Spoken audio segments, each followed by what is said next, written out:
Here are 23 practice problems on reading tables and graphs. As per usual, I'll link the questions and the answer key in the description, so if you want to work ahead, you can go and do so. Once again, I won't be going through all the questions. I'll just be doing, I think, the first 5. But if you have any more questions, you could always send me a DM. Anyways, let's get started with question number 1. Whenever you get a question with a graph, the first thing you want to do is analyze it. So here, we're going to first look at our title. And we know that this graph is going to be about the percentage of farmers who are female. Then we're going to look at our axes. So on our y-axis, this is going to be female farmers as a percentage of total. So the percentage of female farmers. And then for our x-axis, these are going to be state regions. So we have north, central, and south. Lastly, you're going to look at your key. So we know that this color is cereals, this color is root crops, and this color is non-root vegetables. Now that we've finished analyzing our graph, we're gonna skip the text and move to our question. And here it's asking us to complete the example. This is basically the exact same thing as an inferencing question, so unfortunately we do have to read the text. However, this time since we do have a graph, that means you really only need to read the last sentence, because those first few sentences, they're really just context, and unless the question is super hard, you won't need to know the background information. You can already get that from the graph itself. Now let's read that last sentence.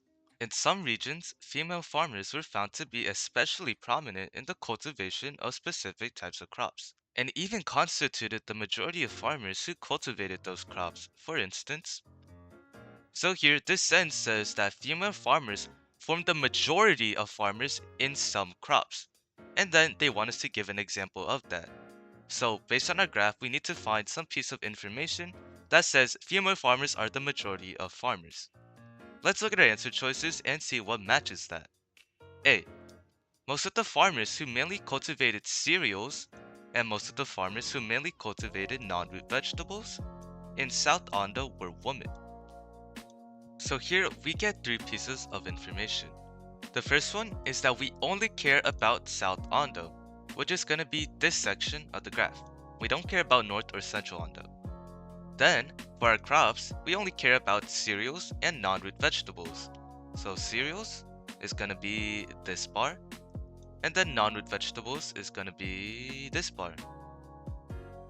Now the answer choices say that female farmers were the majority, which means that in our percentages, which is our y-axis, it should be over 50%. So it should be over this line right here. Now if we look at our cereal crops, this is only at what? 35%. That is not the majority of farmers, or 35 is not the majority. Now even though the graph makes it look like cereals is more than half of the graph, in reality the graph only goes up to 60% and not 100%. So that's why it's super important to pay attention to your y-axis. Since female farmers aren't the majority of the farmers who cultivate cereal crops, our answer is not going to be A.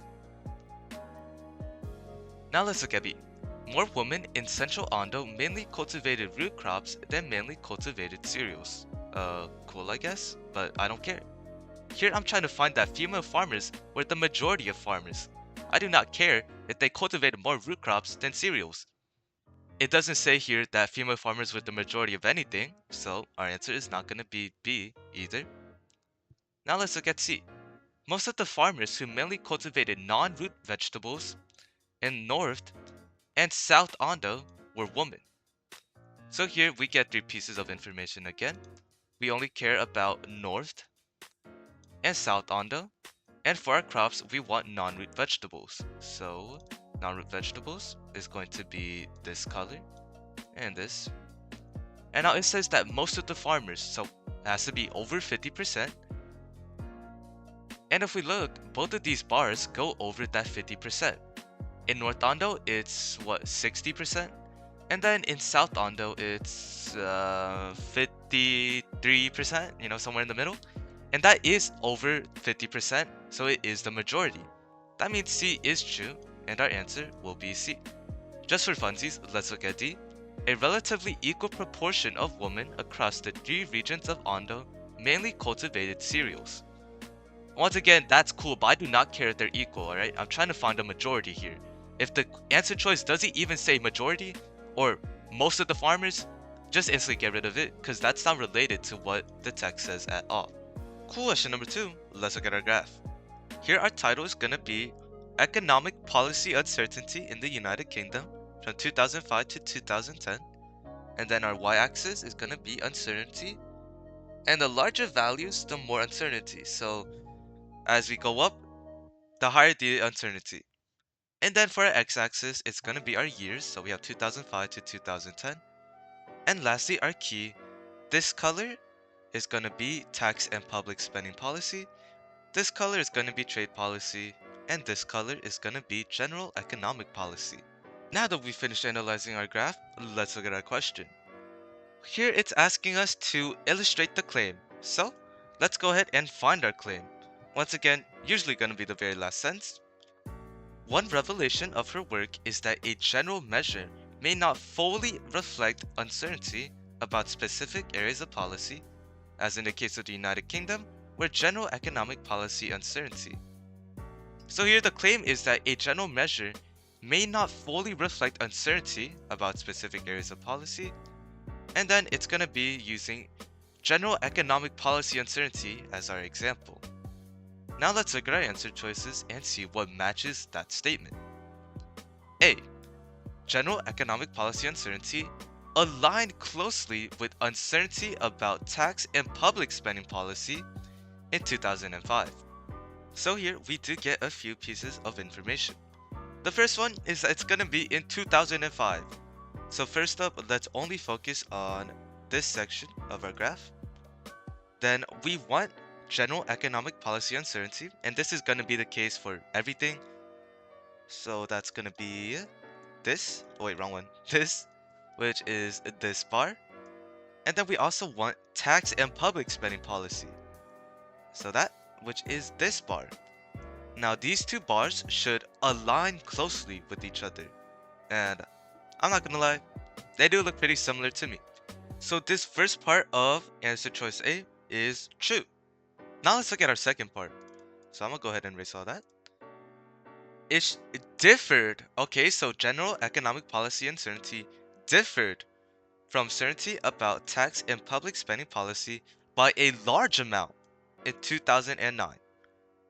So here in this second part, we're focusing on 2009. Still have our general economic policy uncertainty. So this bar. And then we also have our tax and public spending policy. So this bar. Oops, this bar. And now it's saying that it should differ by a large amount. Now if we look at our two bars, they are not different by a large amount. If anything, they look like the exact same, alright? So since they do not differ by a large amount, answer choice A will not be true. Let's look at B. General economic policy uncertainty was substantially lower than uncertainty about tax and public spending policy each year from 2005 to 2010. So here it's saying that in every single year, so basically in the entire graph, general economic policy uncertainty, so this bar and this bar and this bar and this bar and this bar and this bar, should be substantially lower than tax and public spending policy, so this bar, and I'm gonna just stop right there. Does this black bar look substantially lower than this bar? No, it does not. Now if I go to the next one, this bar, this one is literally less, alright? This black bar is literally greater than this bar right here. So B is not going to be true because general economic policy uncertainty is not substantially lower in every single year. If anything, it's greater in this year right here. Let's look at C. General economic policy uncertainty reached its highest level between 2005 and 2010. So first things first, let's find out when general economic policy uncertainty, so this black bar, reached its highest level. So we're going to look at this, and the tallest bar is going to be this bar right here. So that's going to be in 2010. So we only need to worry about this part because right here it says it's going to be in the same year that uncertainty about trade policy and tax and public spending policy reached their lowest levels. So once again, since it's gonna be in the same year, we only need to worry about 2010. Now, did trade policy and tax and public spending policy reach their lowest levels? Just looking at this one bar alone, I think it's kind of obvious. This is definitely not the lowest level. Alright, this looks like it's the highest level for tax and public spending policy. So the answer is not going to be C, because that is definitely not the lowest level. Now, this bar right here, this bar might be the lowest level, but definitely not this other bar. Lastly, let's look at D. We already know this is going to be our answer, but just for funsies.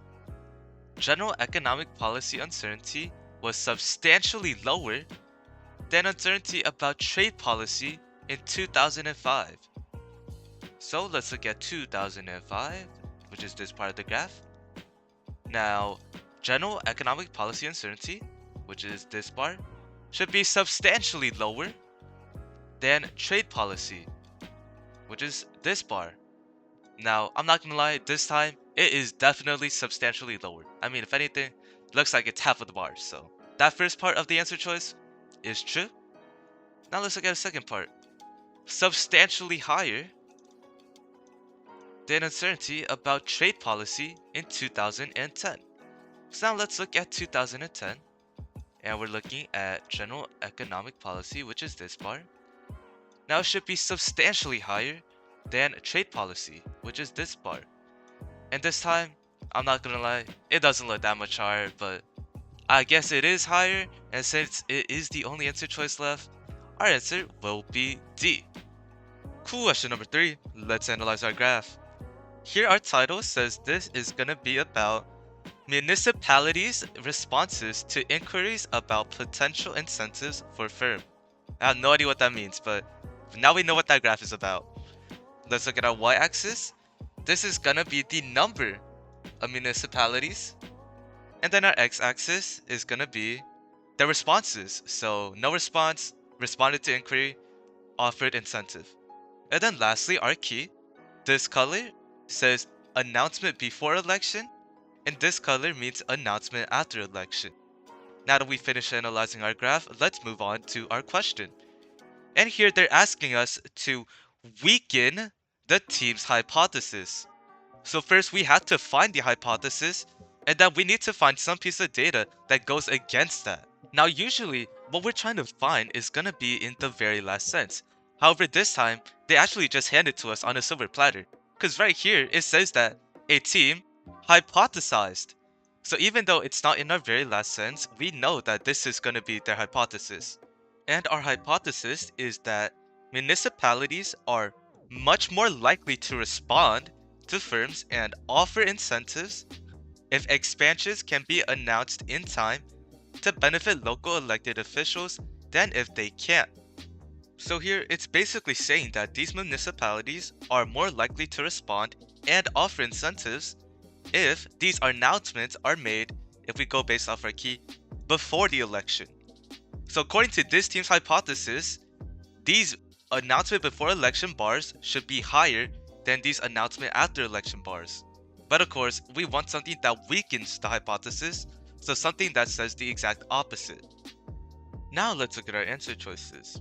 A large majority of the municipalities that received an inquiry mentioning plans for an announcement before the next election did not respond to the inquiry. So here we get two pieces of information. The first one is that they did not respond to the inquiry, so we only need to focus on this section. And then the next part is that it was announcement before the election, so that's gonna be this color or this bar. Now if we look, that is true, quite a lot of people did not respond. However, the problem is this does not weaken the team's hypothesis. Once again, their hypothesis is that municipalities are much more likely to respond and offer incentives if these announcements were made before. However here, yeah, there is quite a lot of people that didn't respond, but it doesn't include this second bar, alright? It doesn't include the data about the announcement after the election for comparison.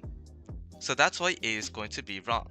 Because what's happening here is that you're just pulling it out of context. You're basically cherry picking information. Here it's only talking about the people that didn't respond if the announcement was made before the election. But here, if we look, when the announcement was made after the election, you notice that it's literally the exact same number of people.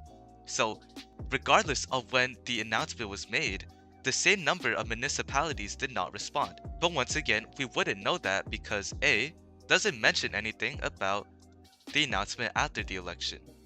Now let's look at B. The proportion of municipalities that responded to the inquiry or offered incentives did not substantially differ across the announcement timing conditions. So this is like the exact same thing that we just said. So here it's saying that first it's gonna be responded or offered incentives. So that's gonna be these two. Hold on, these two sections. And then it's saying it did not substantially differ across the announcement timing conditions. So between these two bars, or the announcement before or after, it's saying that there's not that much of a difference. And guess what? That is true. And that also weakens the hypothesis because it's saying that if they made the announcement before, there should be more people. But here, you'll notice that it literally makes no difference if it was before. That means that our answer will be B. Now let's look at C. Only around half of the municipalities that responded to inquiries mentioning plans for an announcement before the next election offered incentives. Now, I'm not going to go ahead and draw this out on the graph because once again, this only talks about the announcement before. So just like A, it does not mention the announcement after, so we cannot compare the two. C is not going to be our answer. And then D, of the municipalities that received an inquiry mentioning plans for an announcement date after the next election, more than 1,200 did not respond, and only around 100 offered incentives. Once again, just like A and C, this one only talks about the announcement after. It does not mention the announcement before, so we cannot compare the two. So once again, D is not our answer. That means our only answer is going to be B, because it's literally the only one that mentioned both the data before the election and the data after the election. Question number 4. This time we have a table, but we're gonna follow pretty much the exact same steps. First up, let's look at our title. Nucleobase concentrations from Murchison meteorite and soil samples in parts per billion. So this table will be about the concentration of these nucleobases from Murchison meteorites and soil samples. Now if we look at this column right here, because it's bolded, we'll see that these are going to be our different types of nucleobases. Then if we look at this top row, because once again it's also bolded, we'll see that this first one, or this first column, will be the Murchison meteorite sample 1. Then the second one is Murchison meteorite sample 2. And then this last one is going to be the soil sample. Now that we finished analyzing our table, let's move on to our question. And here they're asking us to support the team's conclusion. Now if we look in our last sentence, you'll see here that it says, the team concluded. So once again, it's straight up handing it to you what the conclusion is. And that is that there is evidence that the nucleobases in the Murchison meteorite formed in space and are not the result of contamination on Earth.